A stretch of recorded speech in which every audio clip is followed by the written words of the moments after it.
Buenas tardes a todos, queridos hermanos. Un abrazo muy entrañable a todos los miembros de la Escuela de Espiritualidad, a todos los que nos seguís desde Colombia, desde Italia, España, Ecuador y Chile. Desde aquí imploramos la bendición de Nuestra Señora de la Vida Mística de este monasterio para todos vosotros, sobre todo en este momento de pandemia. Esta mañana ya había decidido ya tenía el texto preparado para poderlo hacer esta tarde. Me vino una reflexión, creo que estaba entrando en la ducha, no entremos en los pormenores, pero... Y es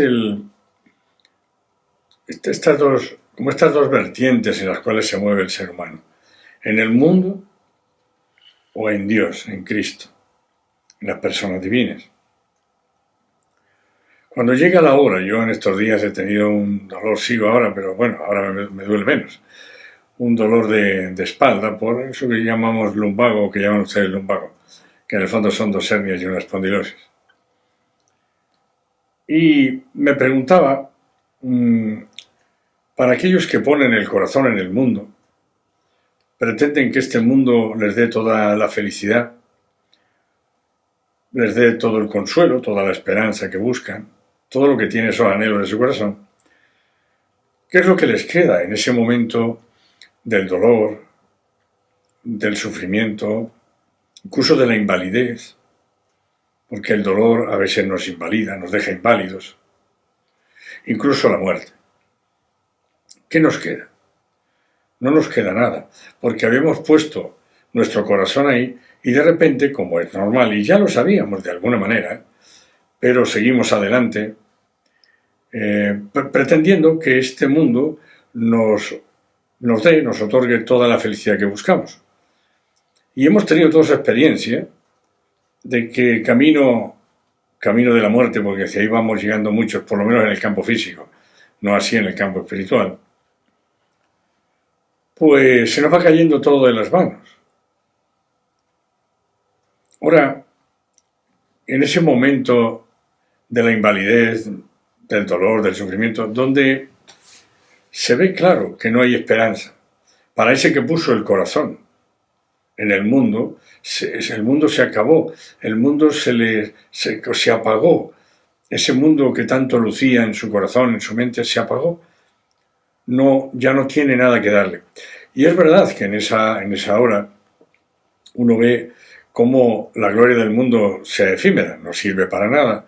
Es decir, ¿qué gloria tendría el mundo que darnos? Nos da aplausos mientras estamos por aquí, nos construye estatuas, nos dan medallas, todas se oxidan, todo se va muriendo.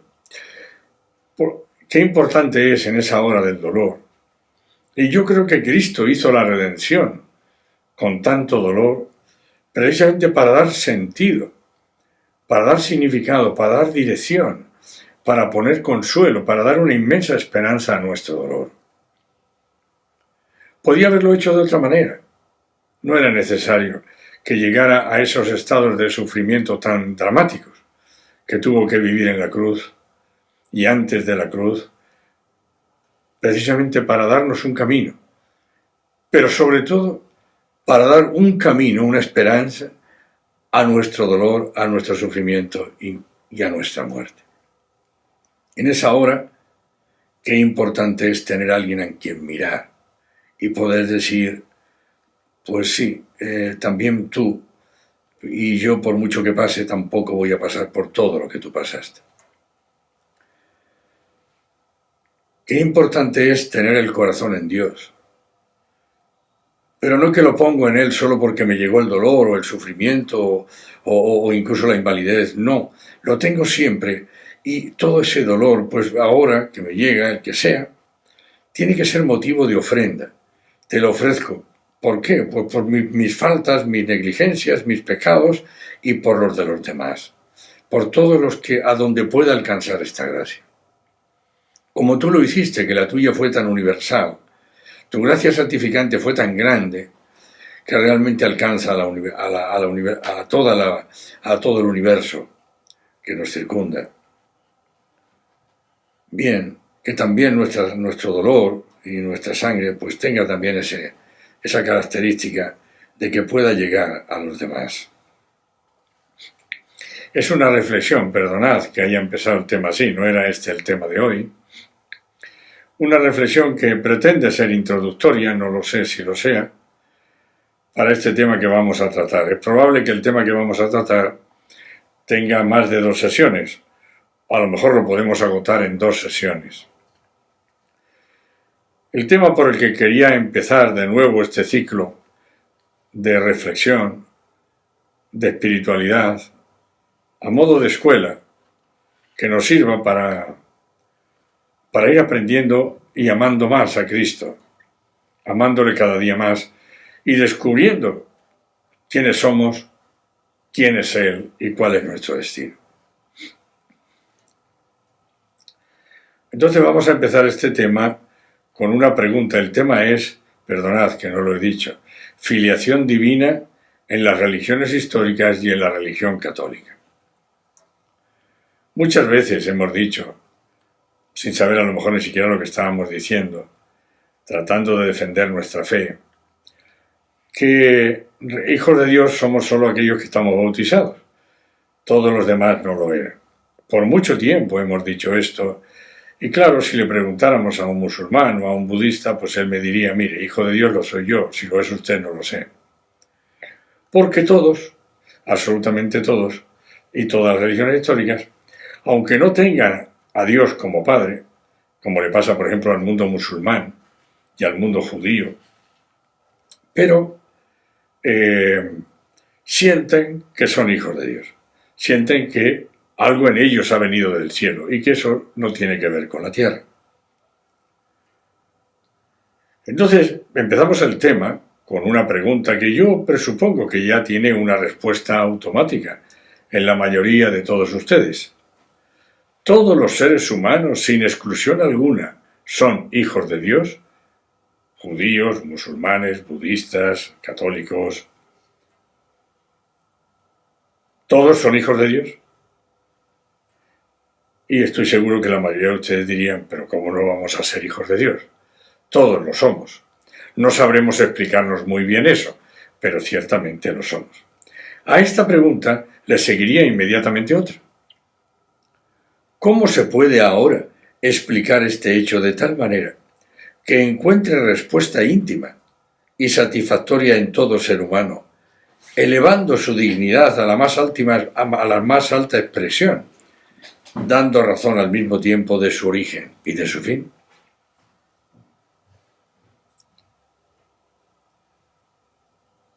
Cristo nombra en el Evangelio 220 veces la palabra Padre. Este nombre se lo está dando a unos pueblos paganos, judíos, samaritanos, incluso publicanos, no eran católicos todavía. Todavía no había nacido en la Iglesia. Luego, la filiación constitutiva en el Evangelio es para todos los seres humanos. En el Padre Nuestro, incluso estamos diciendo que nuestros padres biológicos son también hermanos nuestros. Padre nuestro, Padre mío y de mi padre biológico y de mi madre biológica, y al final si es padre también de ellos, desde el punto de vista espiritual, todos somos hermanos, incluso de nuestros propios padres biológicos. Nuestros padres biológicos son también hermanos, por tanto, los padres biológicos tienen que aprender a decir, cosa que no decimos, y tendríamos que decirlo, sobre todo si tenemos una fe viva, auténtica. Si rezamos con autoridad el Padre Nuestro cada día, tendríamos que decir que sus hijos biológicos son también desde la filiación divina sus hermanos y por tanto hijos de su Padre Celestial. No hablamos del Padre en las comidas, en los encuentros en casa, en las relaciones, no hablamos del cielo. Hablamos siempre de las cosas de la tierra. Tratamos de llenarnos de emociones, de sensaciones, de pasiones, que al final terminan en vicios. Y más que hacernos felices, nos hacen impotentes para la relación con Dios. Demasiado mundo en nuestros ojos, demasiado mundo en nuestro corazón. No hay espacio a veces para Dios en él. Lo que se requiere, dice Cristo, no es eso que hacemos, sino la pobreza de espíritu, empobrecernos de tal manera que Dios pueda encontrar espacio en nuestro espíritu y podamos vivir realmente un estado de unión con Él. Bienaventurados los pobres de espíritu, porque de ellos es el reino de los cielos. Vamos a empezar este tema dando razón del origen del hombre. ¿Cuál es el precedente del ser humano? El precedente del ser humano es el homínido. Esta doctrina que voy a exponer, aunque masticada, es una expresión un poquillo vulgar por mí, pero pertenece a mi fundador, Fernando Riel. El homínido es el precedente del ser humano. Después que aparece el ser humano en la historia, no hay homínidos. Ninguno. No es que se nos quedó uno por ahí en la caverna y lo hemos encontrado.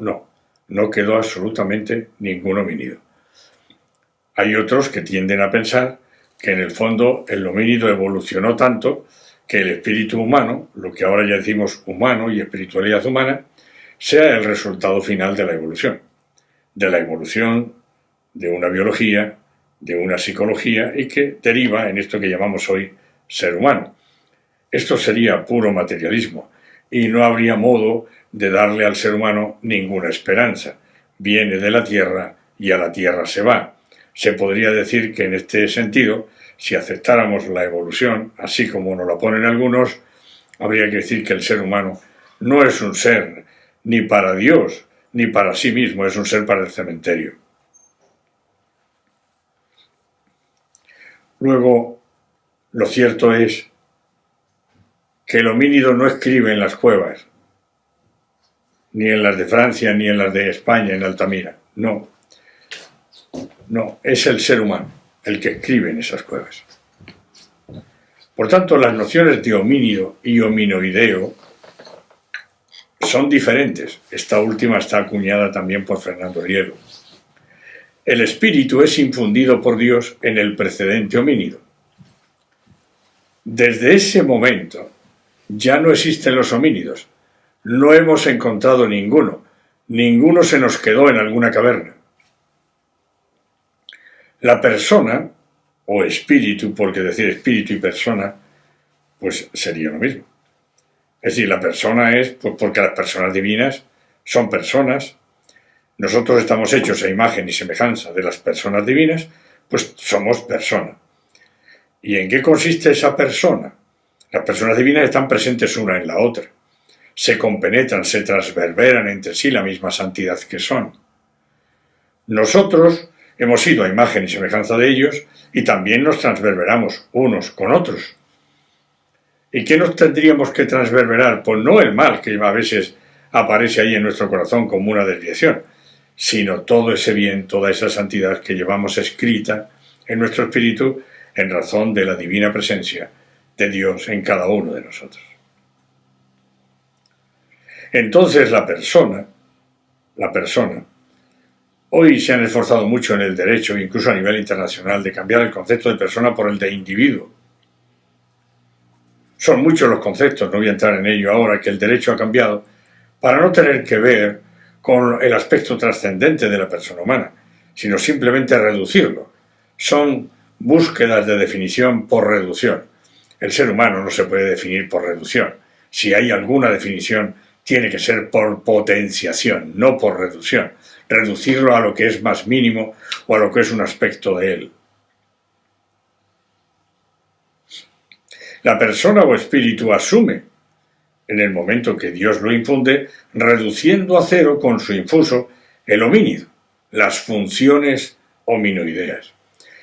Yo me imagino un espíritu que Dios pone ahí, con toda su presencia dentro de ese espíritu, penetrando en un modo maravilloso toda la realidad de la forma precedente homínida anterior, y que la impregna, la sujeta, la corrige, no la aniquila, simplemente la reduce a cero, esa forma imponiéndose ahora en el espíritu humano la forma que Dios ha infundido, el espíritu.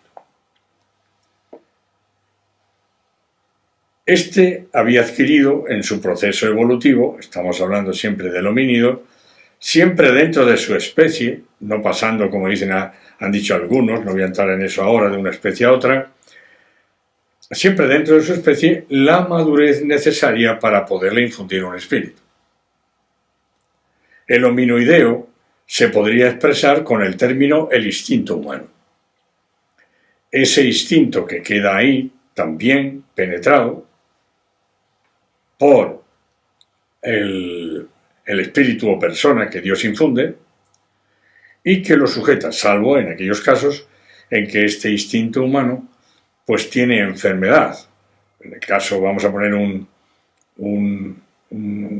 que hay enfermedades de carácter psiquiátrico, ¿verdad?, que están muy ligadas a la naturaleza humana y digamos que también a la psicología humana, y que pues crean disfuncionalidad o patología en la conducta.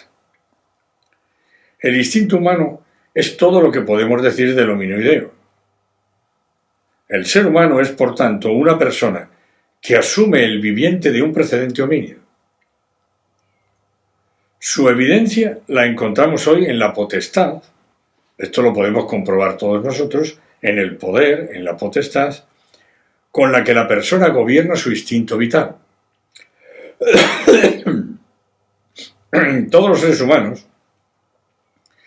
tienen en su espíritu el poder, la potestad, para poder poner orden al desorden mental y afectivo, volitivo, desiderativo, que padece en esferas más bajas de su ser, en su psicología, en su alma. Porque aquí el alma humana, como distinto del espíritu, es la psicología humana. La persona es el humano, no el alma, no la psicología. El alma en su estado precedente, en el homínido, era forma de un vital, de una persona viva, asumida con unción ad intra por el espíritu ahora, infundido por Dios en ese homínido, y que es quien la nustre y la sustantiva, ahora, en este momento, en el ser humano. Voy a repetir esto que puede haber sido un poco engorroso. El alma humana es la psicología humana. Bien, en su estado precedente, esta alma, que era forma en el homínido, que era una forma, en él era la forma de expresión más alta que el homínido podía vivir, esta forma homínida viene asumida desde dentro por un estado de unión, por el espíritu, que ahora es quien la nutre y la sustantiva. Espero haber en esta última definición aclarado un poquillo ese aspecto. El alma humana es una realidad que, nutrida o sustantivada por la transverberación ad intra. Fijaos que esta transverberación es el acto compenetrativo, es la compenetración a nivel de esencia y a nivel absoluto con el que se comunican las personas divinas. Se transverberan entre sí.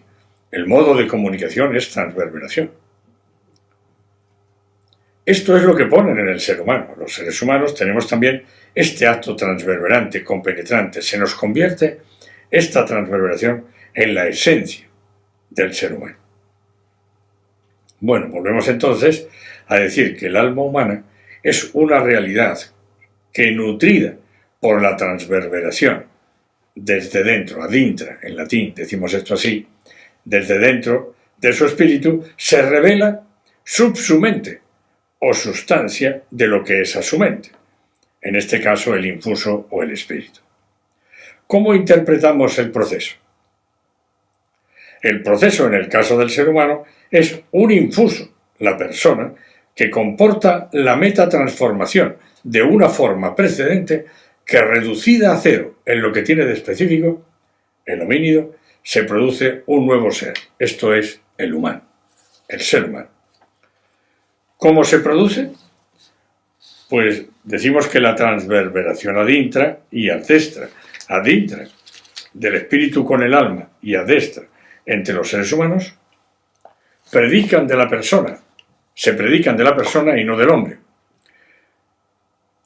Nosotros en nuestro lenguaje hacemos coincidir frecuentemente hombre con persona, y cuando decimos hombre estamos hablando de hombres y mujeres muchas veces. Pero el hombre en efecto es persona, pero no toda persona es hombre. Así, por ejemplo, los ángeles o Dios son personas, pero no son hombres. Por tanto, el concepto que conviene es el de persona, ese concepto que tanto el derecho a nivel internacional como nacional en muchas naciones está tratando de eliminar y de plantar el concepto de individuo. La espiritualidad le viene entonces al alma del espíritu o persona. ¿Cuál es en consecuencia el sentido que tiene el alma? El psiquismo. El alma es un psíquico o vital. En su primera creación, el homínido, el alma está vacía de logos. El homínido no tenía espíritu. El homínido no tiene espíritu, solo cuerpo y alma o psique, como le pasaría hoy a un gorila, a un chimpancé o a un orangután. El homínido no tiene espíritu, vuelvo a repetir, solo cuerpo y alma o psique. El psiquismo homínido es en definitiva el precedente histórico al que Dios, infundiéndole, y esta es la segunda creación, un espíritu o persona, transforma al mismo tiempo el alma de un homínido en sustancia de un espíritu. La creación del ser humano con la que Dios procedió tiene pues un término, creación transformológica. Lo transformado es el homínido. Repito, no existen los homínidos, no existieron. Inmediatamente después de la creación de este infuso del espíritu en ellos, por parte de Dios, ya no hay homínidos. Hay solo personas, seres humanos. Por tanto, es una creación, la creación del hombre, transformológica, que lo que es transformado y pasa de ser un cuerpo y un alma a ser un cuerpo, un alma y un espíritu, lo que es transformado es el homínido. Este no es un supuesto, es un hecho. El alma recibe del espíritu la interpretación espiritual de sus operaciones y son carácter del espíritu. Hoy, para aquellos que de alguna manera estamos metidos en este campo, vemos con una cierta claridad que efectivamente hay unas funciones psicoespirituales y unas funciones psicosomáticas. Vemos con claridad que no existe el soma en cuanto soma, que no existe el cuerpo en cuanto cuerpo, que ese cuerpo está abierto a la psicología, que no existe la psicología en cuanto psicología, que esa psicología está abierta al espíritu, por el espíritu. Y vemos también que el espíritu no es espíritu en cuanto espíritu, pura tautología, producto final de la evolución de la materia, sino que es un espíritu abierto a Dios. Dios nos abre con su divina presencia constitutiva, poniéndola en nuestro espíritu. Nos deja abiertos trascendentalmente, abiertos al absoluto por el mismo absoluto. Es el absoluto que está presente en nosotros, con toda su fuerza, con todo lo que es. No es que Dios nos pone algo distinto que crea para ponerlo en nuestro espíritu. Dios nos pone, a imagen y semejanza suya, lo que Él mismo es. Si Él es verdad, bondad y hermosura absolutas, en nosotros pondrá verdad, bondad y hermosura finitas. Pero es siempre Él, por eso somos imagen de Él.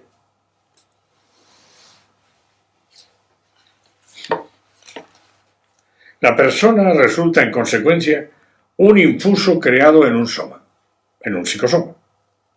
La persona es el transformológico de una forma homínida. Esta forma ya estaba dada por la evolución.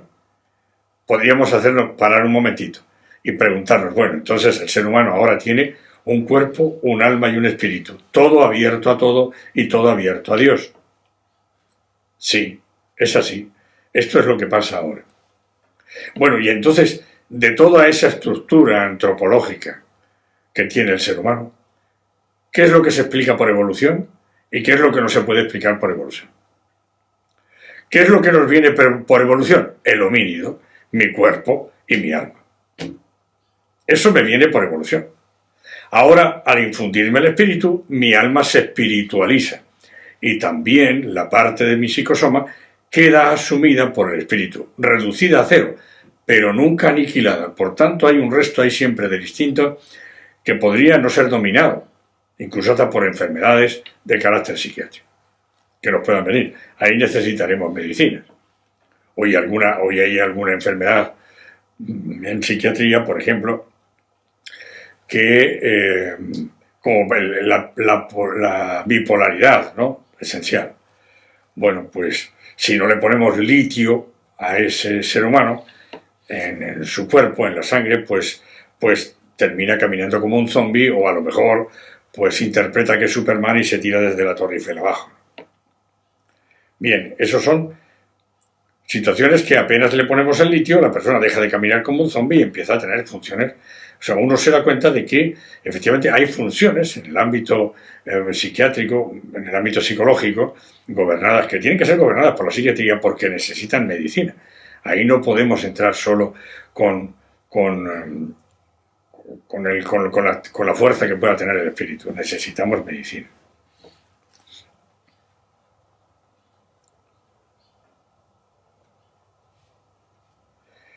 En el caso de los ángeles, por ejemplo, también ellos tienen un alma y un espíritu, el angélico y el angeloideo. No tienen un cuerpo, pero sí un alma. No fueron creados los ángeles en un estado de unión transverberativa, sino transfigurativa, en estado de transfiguración de su alma. ¿Pudieron pecar? Sí. ¿Pecaron? Algunos sí, y gravemente. ¿Por qué lo pudieron hacer? Porque no estaban en un estado de unión transverberativa con Dios que les habría aportado inmediatamente una cierta impecabilidad, es decir, de no poder pecar. Pero lo hicieron, lo que significa que efectivamente los ángeles no fueron creados en un estado de unión transverberativa, sino en un estado de unión transfigurativa. Los ángeles no tienen un cuerpo, pero sí tienen un alma, el angeloideo. Y repito, no fueron creados en un estado de unión transverberativa, sino transfigurativa. Por eso podían pecar, podían desobedecer, y algunos lo hicieron. Los que no lo hicieron y lucharon por Dios, esos que no pecaron, lucharon por la verdad, por la bondad y la hermosura absolutas, alcanzaron, con el beneplácito de Dios, un estado de unión definitiva o transverberativa. La persona humana empieza a existir en cuanto tal ser humano con la filiación divina hace más o menos 230.000 años. Y entonces sucedió lo mismo que sucede hoy, en nuestro tiempo, que Dios infunde en el espíritu, en un modo actual y no por evolución, infunde en el espíritu, en un psicosoma, asumido por el espíritu, que pertenece a la raza humana, infunde este espíritu, perdón, aquí me he confundido, hay algo mal escrito aquí. Es decir, entonces sucedió con la filiación divina lo mismo que sucede hoy, ¿no? Que Dios infunde un espíritu en un psicosoma humano, exactamente igual. Entonces era una psicología y un cuerpo, y ahora sigue siendo una psicología y un cuerpo, que es lo que aporta el óvulo y el espermio. El espíritu no lo aporta el óvulo y el espermio, eso se explica por evolución. La psicología y la biología humana, ya hemos dicho que se explica por evolución. La biología pues es un mecanismo, ¿verdad? Y es evolutivo, ahí tenemos los genes de mi padre y de mi madre, y podríamos, yendo hacia atrás, pues ver los de mi abuela y mi abuelo, en fin. Eso se explica por evolución. Y la psicología humana, pues una parte es heredada, pero hay una parte que es adquirida, y esa parte adquirida es educacional, social, política e incluso religiosa. Por tanto, la psicología es un complejo de funciones variables, todas sujetas a modificación. De ninguna manera podrían ser en el ser humano la esencia del ser humano. He aquí que cuando Dios infunde el espíritu en ese psicosoma, reduciendo a cero el psicosoma, no aniquilándolo, sino reduciéndolo, las formas no se aniquilan, se transforman, aparece la raza humana. Y eso es lo mismo que sucede hoy. Hay un óvulo y un espermio que nos aportan una parte biológica y otra parte heredada psicológica, más la psicología que adquirimos, pero en ese instante mismo de la concepción, en el instante mismo de la concepción, Dios infunde ese espíritu reduciendo a cero el precedente homínido.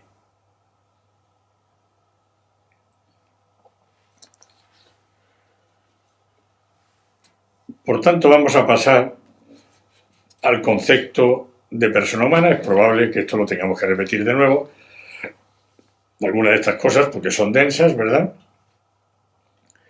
Pero era un intento de decirles cómo empezó esto, cómo empieza el ser humano en la historia desde el punto de vista psicosomático, desde el punto de vista divino, desde el punto de vista espiritual.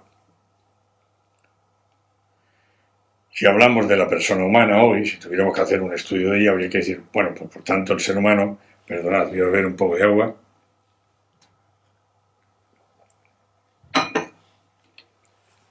El ser humano tiene un patrimonio genético, pero no genético en el sentido biológico, sino genético en el sentido de que viene generado por Dios en él, una herencia de carácter deitático genético que nos hace hijos de Dios. Por tanto, Dios es nuestro Padre. Él nos ha creado y nos ha constituido hijos a su imagen y semejanza, con el patrimonio genético dado constitutivamente por Él mismo. ¿Y de qué está hecho ese patrimonio genético divino? Pues de la misma naturaleza que está hecho el patrimonio de Dios. Está hecho de atributos, verdad, bondad y hermosura. Está hecho de valores, la honestidad, la sinceridad, la transparencia, la responsabilidad, etcétera, etcétera. Está hecho de virtudes de carácter cardinal o moral, pero está hecho también de virtudes teologales. Desde el momento que en el mundo de la gracia santificante abrazamos a Cristo, Él nos eleva al orden sobrenatural esas virtudes que teníamos ahí en el ámbito constitutivo, como la esperanza, la expectativa, la expectativa, la creencia y el amor, ¿no? Que estaban ahí y que están en todos los seres humanos constitutivamente. Cristo las eleva con la gracia santificante a virtudes teologales, porque es Él quien lo hace y es persona divina. Por tanto, voy a repetir, el ser humano tiene un patrimonio, una herencia de carácter deitático genético, de carácter divino, que nos hace hijos de Dios. ¿Qué es lo que viene de la tierra? Mi cuerpo y mi alma. ¿Qué es lo que viene de Dios? Mi espíritu. Eso viene del cielo. Y eso es lo que nos da la imagen y semejanza. Y el patrimonio genético dado constitutivamente por Él mismo. En consecuencia, venimos de Él y con Él nos vamos. Esta es verdadera procesión ontológica. Procedemos místicamente de Dios Padre. Todos los seres humanos poseemos esta filiación constitutiva que ninguna religión debe negar a los demás. Por esta causa podemos todos los hombres decirnos con propiedad hermanos. Por lo tanto, todo ser humano posee constitutivamente la capacidad de tener conciencia de esta filiación. Todo ser humano. Bajo, alto, feo, guapo, blanco, amarillo, como queráis. Todo ser humano posee constitutivamente esta capacidad de tener conciencia de esta filiación divina. La razón se debe a que en el espíritu humano está la divina presencia constitutiva del absoluto Dios, que nos hace hijos a su imagen y semejanza. Esta divina presencia constitutiva del absoluto nos define y vivifica, haciendo que todo ser humano tienda hacia Dios y cuya esencia es el amor absoluto. En este amor absoluto están a su vez asumidos todos los atributos divinos, las virtudes morales, teologales, todo está asumido maravillosamente ahí. Este es nuestro patrimonio genético. Lo que Dios es infinitamente adintra entre las personas divinas, lo recibe finitamente en herencia nuestro espíritu, que aunque sea finito, porque somos espíritus finitos, queda abierto al infinito por la propia divina presencia constitutiva del infinito en cada uno de nosotros. Esta es la razón por la que el ser humano habla de trascendencia. Si Dios no estuviera presente constitutivamente con su acto en el espíritu humano, ¿de qué trascendencia vamos a hablar? ¿Qué es lo que sería trascendencia aquí? ¿Sería simplemente el hecho de que yo hablo y el otro a medio kilómetro me responde? La trascendencia está hecha, constituida precisamente por la presencia divina del acto absoluto en el espíritu humano. Y ahí radica la máxima dignidad con la que está investido todo ser humano. Esta filiación es lo que nos constituye como personas. Si tenemos en herencia biológica unas características complejas, unos aspectos paternos o maternos que dominan unos sobre otros, también tenemos en el campo del espíritu, de nuestra alma, el germen de lo que es una filiación heredada, que es a su vez haber heredado la paternidad del Padre. Aquí ya no es que seamos hijos, sino que además nos sintamos verdaderamente hijos. Que yo sienta dentro de mi espíritu, y sentirlo aquí significa a nivel espiritual, que tenga persuasión íntima a nivel de espíritu de que realmente he venido del cielo, de que realmente soy hijo del cielo, de que realmente vine de mi Padre. Soy idea en su mente desde siempre de mi Padre y a mi Padre me vuelvo. No entramos ahora a ver esto de que si algunos se condenan o no se condenan. Dios no puede condenar a nadie. El amor absoluto no puede condenar. Tanto es así que dice, yo no voy a condenar a nadie, pero la palabra que os he anunciado, que no es mía, esa es la que os juzgará. Sí, habrá una palabra que es la suya y que es el mismo, pero que estará ahí a decir lo que realmente hemos hecho con esa palabra de Cristo en ese último día. Pero en último análisis, el amor absoluto, ¿cómo puede condenar? ¿Podría hacerlo un padre humano con un hijo, por muy delincuente que sea? Entonces el ser humano se condena a sí mismo, por dura cerviz. Es él el quien se resiste a la acción de la gracia, en este caso ya divina, absoluta, y, bueno, pues se querrá irse contra Dios. Esto le pasó, fijaos que no es tan difícil de aceptar. El diablo estaba en un estado lo dice el Antiguo Testamento, era un momento de mucha luz. El diablo no comete el pecado en un momento de ceguedad o de oscuridad, lo comete en un momento de muchísima luz. Pero le pasa lo mismo al ser humano. El pecado original, ese pecado primero, viene cometido en un momento de mucha gracia. No había cometido ningún pecado todavía el ser humano. Estaba revestido de una gracia extraordinaria. Su alma estaba limpia. Su alma era blanca. Luego, no nos resulte tan extraño que en un momento de luz tan grande, en ese momento algunos, como le sucedió al diablo o al mismo ser humano, por ambición personal de gloria, queramos quitarle a Dios de su lugar y ponernos nosotros en el lugar de él. Eso ya ha pasado. Y nos sigue pasando hoy. Decidme, ¿cuál es el mayor pecado del ser humano? Pues no querer aceptar que Dios está en mí, que Dios vive en mí, que soy hijo del cielo, que al final todo eso lo atribuyo a mí, todo eso que observo dentro de mí, y me convierto yo en Dios de mí mismo. Quiero ser Dios de mí mismo. Quiero quitarle a Dios de mi camino, de mi historia, de mi cabeza, de toda esa moral que quiero que salga. Y ser yo el Dios dueño de mi propia moral, de mis propias acciones, de mi propia conducta, de mi propia ética. Eso sucede hoy exactamente igual que sucedió entonces. Y no porque nos falte luz para ver con claridad, sino porque preferimos, en función de la soberbia, en función de ese mismo pecado original que es soberbia original, seguimos prefiriendo todavía ser dueños de nuestro ser y no ser hijos, como estamos hechos. de Dios. Me voy a parar aquí porque si no sería muy largo. El próximo día vamos a entrar también ya en la filiación santificante. ¿Qué significa esto? Como distinto de la filiación divina que todos los seres humanos tienen. Esto ya pertenece a la filiación santificante, es elevación de la filiación constitutiva que todos los seres humanos tienen al orden cristológico o salvífico, adquirida en el bautismo por los méritos de la redención de Cristo. Bueno, con esta afirmación les dejo, les pido perdón, yo sé que hoy ha sido el tema muy denso, es probable que tenga que hacer todavía un pequeño resumen el próximo día para reemprender el tema de la filiación divina, esta vez desde el punto de vista de la gracia santificante.